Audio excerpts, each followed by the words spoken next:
Welcome to Made in Montgomery. I'm Susan Kennedy. There's no denying that Montgomery County is the economic engine of the state. There are so many businesses here that keep that engine chugging, and one of them is Bold Bite. We're here in Bethesda at Bold Bite, and I guarantee you, once you leave here, you will never eat another plain hot dog again. When he was a young boy growing up in Venezuela, Alonzo Roche remembers late nights eating hot dogs.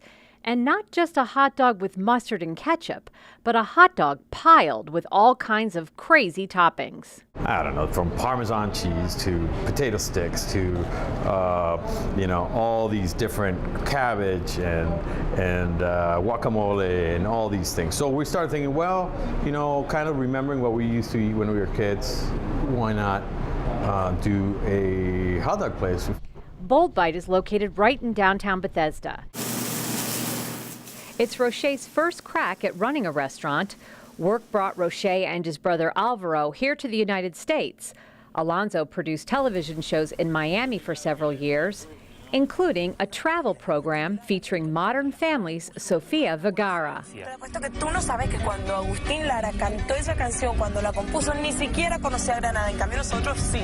He then moved to D.C. and started a graphics business with his brother. But after that failed, he decided to pursue his passion, cooking. After graduating from La Académie des Cuisines and some stints at a few local restaurants, he decided opening a place like Bold Bite would be much more fun. It's a new twist on an American tradition. Well, it's interesting. I mean, I think it all came from here, and we kind of got influenced by that, and then we started adding our own little touches, right? Our own little toppings and sauces. And you go to a hot dog cart in Venezuela, and there's probably at least 15 to 20 different sauces that people can put on the hot dog. Obviously, Latin America has been very Americanized to a certain extent, but we took the American dishes and kind of, took them up a notch. Bold Bite serves hot dogs, half smokes, and burgers. The most popular. So what is of those Bold dogs and half smokes up there? What's the most popular? The house dog is very popular, and the Chicago dog is very popular. On the half smoke side, the DC guac is one of, I think, the most popular of all. And the BLT burger. Well, so the BLT has bacon, lettuce, tomato, over easy egg, and then our house-made aioli, which is a garlic mayo, garlic-based sauce. We were there at 10:30 in the morning, and construction workers were already lining up for their lunch. With the guys that come in the mornings, we have the construction site across the street, and that brings in the construction workers, which love the hot dogs and love the hamburgers, which is something that is part of our adapting to the clientele. We do these smoked burgers, which is something nobody does in the area that I know of, which we smoke our burgers with hickory, cold smoke them first, so you get a really good taste of this hickory taste on a burger, and that's been a big hit. You adapt, and we have some great salads, and I think for the Bethesda crowd, I think we realize that people want their salads for lunch. So far, Bold Bite is a crowd pleaser. Customers relish every bite. Roche has opened a second location in Union Station. What's up with the donuts? Well, I love donuts. Who doesn't? He's also trying his hand at artisan donuts. Then we have the vanilla butter glazed on the bottom. The 202 Donut Company uses fresh ingredients and are made by hand. When I was a kid, I did some internships in pastry, and so I've always had that pastry background and that interest. And again, we make everything here. We make the dough here. We make everything, all the glazes. The glazed donuts, vanilla bean glaze, which is amazing. So I think it's called 202 Donuts. We're giving it a try. I think hot dogs and donuts, why not, There are about 16 employees that work for Bold Bite, and Roche has tapped into a growing segment of the Montgomery County community to fill his jobs. He has several Latinos on staff who speak Spanish. He is a strong believer in having a multicultural working environment. In the restaurant business, as you may know, the backbone of the business are a lot of Hispanic people. And it helps us out too because a lot of the construction workers that are around are all Hispanic, so we need people who speak Spanish as well. So it helps a lot. And why Bethesda for this little bit of hot dog heaven? We love it here, and we thought that we could provide something that people would be interested in, and we know the clientele pretty well. We know the customers. We created a pretty good customer base. It's a good place to do business. So, as far as Alonzo Roche and his customers are concerned, there's no question who let the dogs out. When we come back, we take a completely different direction and visit a company that is looking out for kids one hit at a time. When that light is blinking and say, I got to get you out, he's had a hard hit.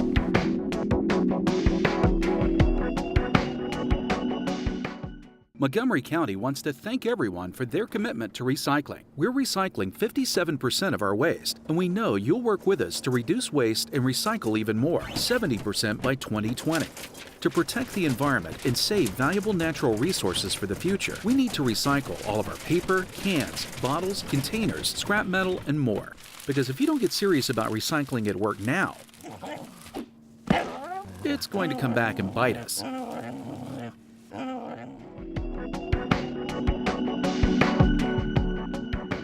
It's an issue that Greg Merrill wants to tackle. Reducing the risk of traumatic brain injury in sports. This Montgomery County native is the founder of Brain Sentry, a Bethesda-based company that has developed a helmet-mounted device that alerts when an athlete has taken a potentially dangerous hit. There's been a lot of attention around the concussion issue. And when I was really starting to look at what's happening with concussion, I recognized that we are so dependent on these children acknowledging that they're experiencing signs or symptoms, and that's how we decide which children need to be assessed. And we know that it's just not human nature, particularly if you're an athlete and you're competitive. You don't want to take yourself out of the game. So what I thought was we need to have some kind of way of determining which children have been exposed to risk factors for brain injury. That is either hard hits to the head or frequent hits to the head. The Brain Sentry sensor serves as another set of eyes for coaches and trainers in identifying players who need to be assessed for concussions.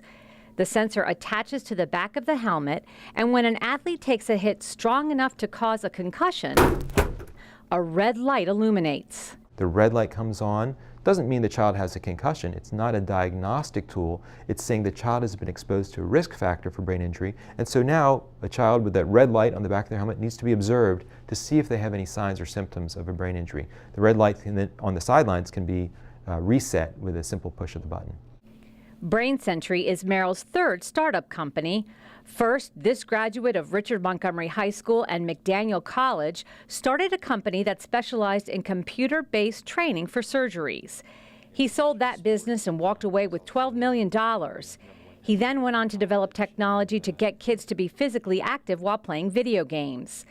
Just as that business was about to take off, the economy tanked. In 2008, when Merrill came up with the idea for Brain Sentry, he took the ball and ran with it. Generally, the response has been extremely positive. People say, this is a great idea. We need this. We're having a serious issue with concussions. We want to address this somehow. The missing link has been this beginning part of concussion management, which is determining which athletes need to be assessed. Another important function provided by the Brain Sentry sensors is that it helps coaches identify players who are using techniques that involve excessive head-helmet contact. Merrill says one of the biggest risks for brain injury is frequent head impacts. The other function that the sensor has is that not only does it alert to the really hard hits, but it also counts the subconcussive hits. So the two big risk factors for brain injury are getting hit hard in the head and getting hit in the head often. You push the button, it'll show how many impacts this player's experienced for the day, for the week, for the year, and how many have been at the alert level.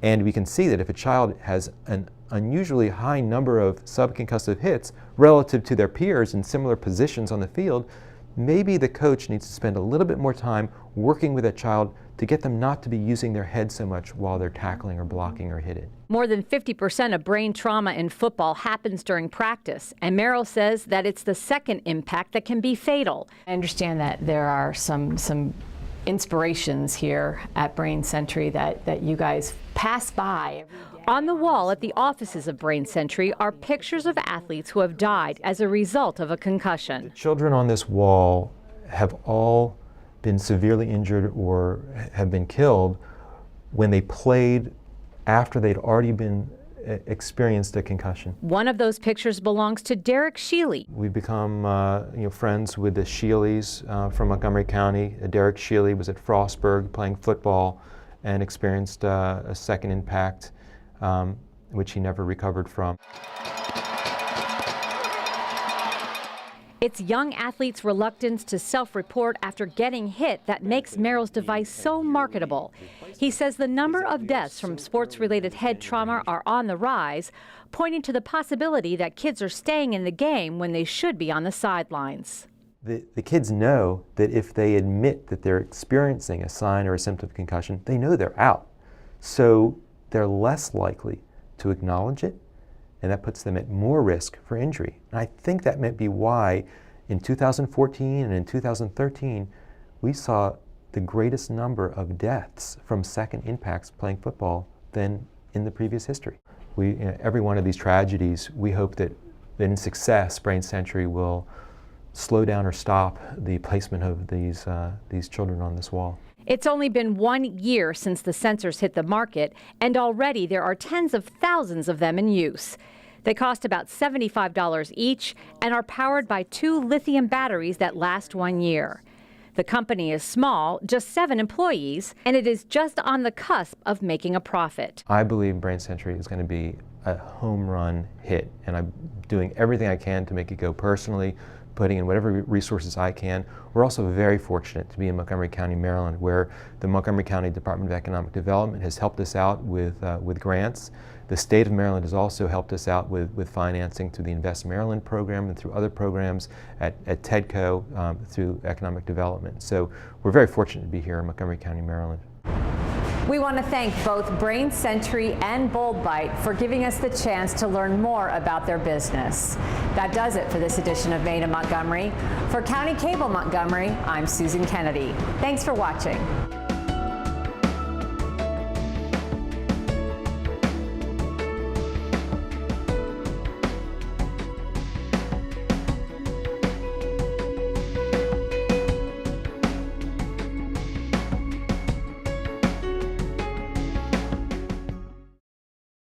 Shelters are the best places to find a new pet. You little rascal.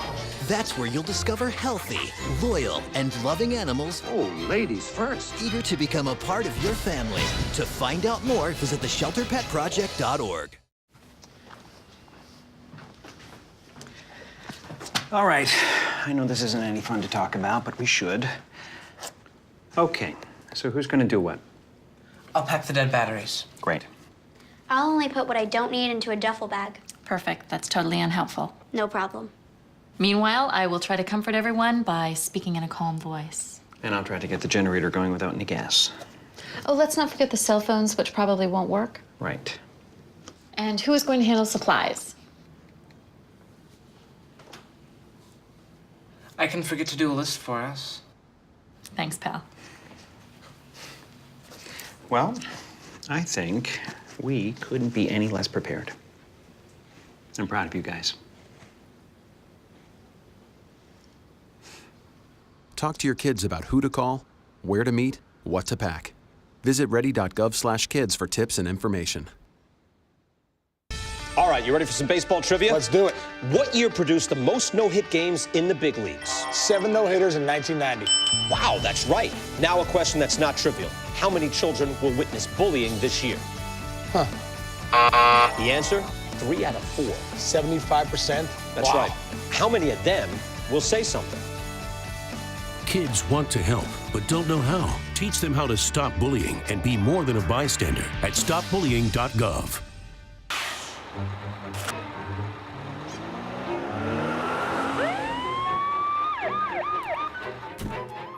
Hey, mister, down here. You illegally passed the stop school bus.